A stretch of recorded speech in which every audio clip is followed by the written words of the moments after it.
নমস্কার, বঙ্কিচের নতুন একটা রেসিপিতে আপনাদের স্বাগত জানাই। আমি যে রেসিপিটি করব সেটি গন্ধরাজ চিকেন তো আমরা অনেক রকম করে থাকি। একদিন এই গরমকালে গন্ধরাজ চিকেন করে দেখবেন, খেতে দুর্দান্ত হয়। তো তার জন্য আমি 700 গ্রাম চিকেন নিয়েছি।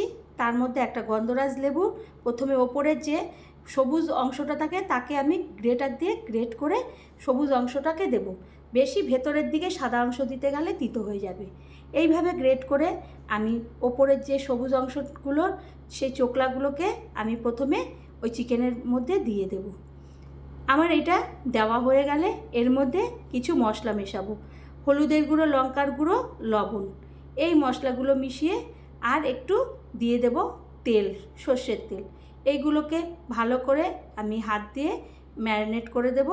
আর দিয়ে দেব টক দই, জল ঝরানো টক দই দিয়ে দেব। দিয়ে আমি ভালো করে হাত দিয়ে মেখে নেব। এই হাতের মাখার মধ্যেই অর্ধেকটা রান্নার কারুকার্য হয়ে যায়। তো এইভাবে আমি মেখে নিলাম জল ঝরানো টক দই, যাতে না জল বেরোয় ঠিক করে। এদিকে একটা গ্যাসের মধ্যে আমি বসিয়ে দিলাম তেল গরম হতে এলাচ, দারচিনি, লবঙ্গ দিয়ে দেব ফোড়নে। আর দিয়ে দেব প্রায় 4টে বড় বড় পেঁয়াজটা এখানে একটু বেশি ব্যবহার করব। এরপরে দিয়ে দেব আদা, রসুন, কাঁচা লঙ্কা বাটা। এগুলো আমি আগের থেকে পেস্ট করে রেখেছিলাম। ওটা প্রায় 3 চামচি মতন, বড় বড় 3 চামচি দিয়ে দেব। দিয়ে ভালো করে আমি কষাতে থাকব।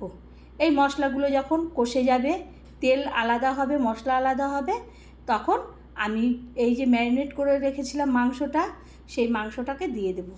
এখানে তো আগে লেবুর চোকলা, ওপরের বাকলটা, আর দিয়েছিলাম দই, তারপরে তেল, হলুদের গুঁড়ো, লঙ্কার গুঁড়ো, লবণ, সমস্তগুলো দিয়ে আমি ভালো করে কষাবো।